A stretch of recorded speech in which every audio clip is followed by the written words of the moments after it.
Hey y'all, I'm Kelli Hayes Smith, and this is the Social Takeoff Podcast.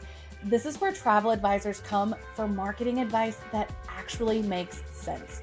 Not trends, not noise, just real, clear thinking, strong perspective, and building a business that actually works for you. Let's get ready for takeoff. Y'all, this is resetting for the new year.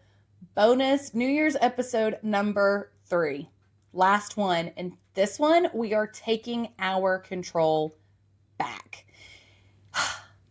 The last little mini episode, we talked about how important it was to not react to what other people are doing. And now we're going to talk about, well, first off, most advisors they're bad at marketing. Like, marketing's not my thing. I don't know what I'm doing. But the truth is they're not bad at marketing. They are letting platforms dictate their marketing success and failure.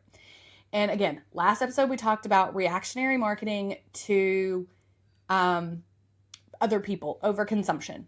This time I am talking about reacting to algorithm shifts and the machines in the world and what they are telling you should do, and getting yourself off kilter based on what they are saying versus allowing yourself to focus on your business. The platforms cannot dictate, or what we're letting them dictate are what you post, because we're looking at trends and we're looking at, supposedly tomorrow Instagram's going to say, and I'm lying this, I'm making this up, that only reels that are 3 seconds or shorter are going to succeed. But I wanted to say something more. Or only fake tweet pictures are going to be successful. And so we focus just on what they are saying. When you post, see, this is the thing that kills me. And Adam Mosseri, the CEO of Instagram, has said 100 times, y'all, that when you post is very minimally effective to anything. So we don't need to worry about it. We don't need to stress about that. We just let that go, right? We're going to let that go. So, and how you measure success. We are allowing metrics on a platform to determine our success and not whether or not we advanced our message with our business goals in mind. Likes, comments, DMs, story views, they'll ebb and flow.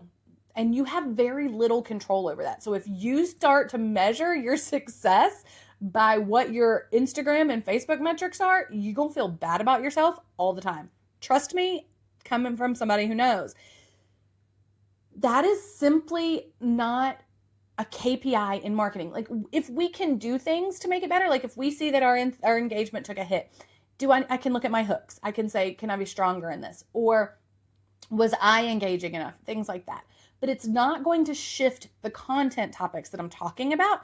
I can change my methods a little bit, maybe here and there, but my content topics, the meat of what I'm talking about will not change based on algorithms and trends and platforms. You can't just let an algorithm decide if a post was good. If a post was good and it got a bunch of likes, but it did nothing for your business, was the post good for Instagram or was the post good for you? I talk a lot about, supplier marketing, but the same thing goes for these platform marketing. Is it good enough to just get a bunch of likes, or do you all hear that dog snoring? That's hysterical. I wish you could see her. She sleeps with her tongue out, and it's so funny. Sorry. She literally interrupted my thought by snoring. I talk a lot about supplier marketing, but on the same front of supplier marketing is this platform marketing. They want you to do what's good for them. They want you to do things that makes them money, right?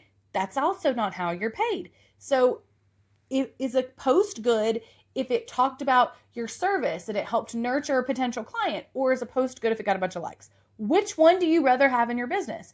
But we aren't measuring our success like that. We are measuring our success with this idea of likes and comments versus it got to the heart of what we want to talk about.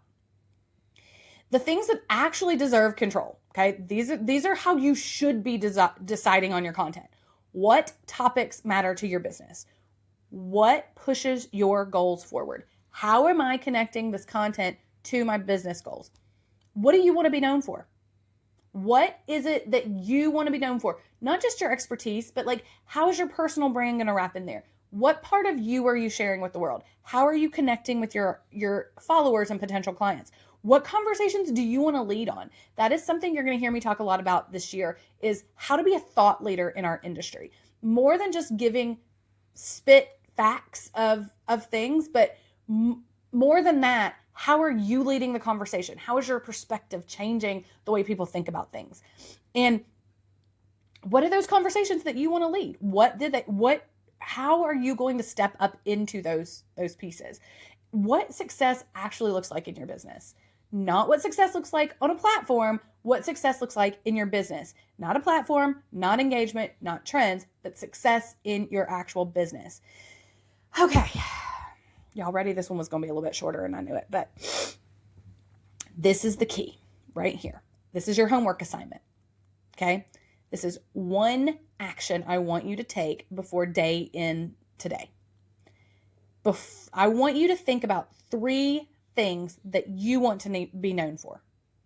Everything else will be noise. These are 3 things you want to be known for in your business. Think about your ideal client.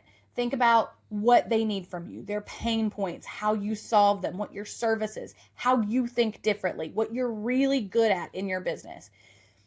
I'm not talking about daily ideas. I'm not talking about trends. I'm not talking about travel tip Tuesdays. I'm not talking about different formats of like carousels and reels or Instagram or whatever. I am talking about conversations, themes, the lanes you want to lead in. Maybe it looks like traveling with kids, luxury travel with kids. Maybe it looks like, maybe I actually talked about this with Wonderlust CEOs a couple months ago. We were talking about thought leadership in the industry and showing up and really getting out there. And one of the things that we talked about was, and one of the CEOs brought this up, one of their lanes they want to be known in is traveling with your kids. This idea that once you have kids, you can't travel anymore. Let's take our kids with us. So what are those lanes you want to be going in?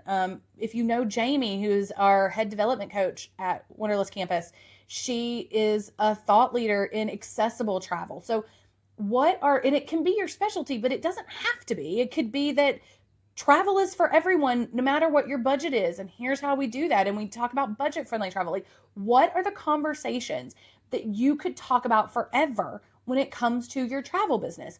Own those lanes, but I want you to outline 3 of those. And if you're listening to this, come to my DMs. I want to know what your 3 lanes are. What are your 3 lanes? Come tell me in my DMs because I really want to know. Okay. That is how you control what this looks like. You are going to own these 3 lanes. Now I'm going to connect these lanes with my business. I have perspective. I have something to say. I'm not just posting. I'm saying something, and that is going to matter in the grand scheme of things. And when you change this, content gets easier. I have something to say. I'm not just spitting out facts. Your confidence is going to stabilize because you're really good at talking about these things. So you are starting to be like, I'm confident. And so now I can get on and I can talk about what I'm confident about. I was talking to my husband actually the other day because he was speaking at something. And I was talking to him the other day and I was like, I don't ever publicly speak about something. I don't ever publicly speak about something that I couldn't talk about for an hour straight without research. And that's what you need. You need those things that you could talk about for an hour with no research. You no longer compare yourself because you know what lane you're in. And when you agree to stay in that lane, you don't compare yourself anymore. And now your marketing will start compounding on top of each other. You're building the foundation, and now you can build on that foundation. God, that feels good. It feels good to say that. It feels good to be back. So all that to say, this is what we're doing this year. We are going to build marketing with clear direction. We are going to think differently. We are going to talk differently. We are going to show up in such a big way. And I am so honored to get to be part of your journey. Now, last but not least, I'm going to put my notes down. Last but not least, something I'm going to, and everybody's going to be shocked by this, but I'm building a playlist. Every single episode of the Social Takeoff Podcast will be tied to, well, let me just tell you a little bit about the framework, I guess. So every single episode will be tied to a Taylor Swift song. I'll build a playlist. You'll be able to follow the playlist. These first 3 episodes are going to be This Is Me Trying. So I'll add that to the playlist and share that on my stories, where the playlist is, but that's the only song you'll have. Now, every Tuesday, a new episode will drop, a full episode. On Fridays, I'm going to do a bonus episode called The Soapbox. If you know me or anything about me, you know that I love a good soapbox. I love to rant, and I'm kind of like Luke from Gilmore Girls. I love to go off about something. So every Friday, you'll get a short, mini bonus episode called The Soapbox, where whatever I need to rant about that week will be on there. So that actually, the first one drops tomorrow. And then the first full episode back of the Social Takeoff Podcast comes out next Tuesday. So go listen to This Is Me Trying by Taylor Swift. You'll be able to check my stories out to get on that. I'll do a Spotify and an Apple Music playlist for it. And I check out the Soapbox tomorrow and then also next Tuesday here. If you're not following me on social media yet, I am at Kelli Hayes Smith. You can find me at Instagram. You can also friend me on Facebook, but mostly I'm on Instagram all the time. And I hope you all have a blessed, wonderful New Year's Day. Welcome back. It's going to be a great year, and I am honored to be part of your journey. I'll talk to y'all later. Have a good day. Bye. If this episode helped you think differently, that's the whole point. You can find more support inside Wonderlust Campus or come hang out with me on Instagram. Thanks for spending time with me. I'll see y'all next week.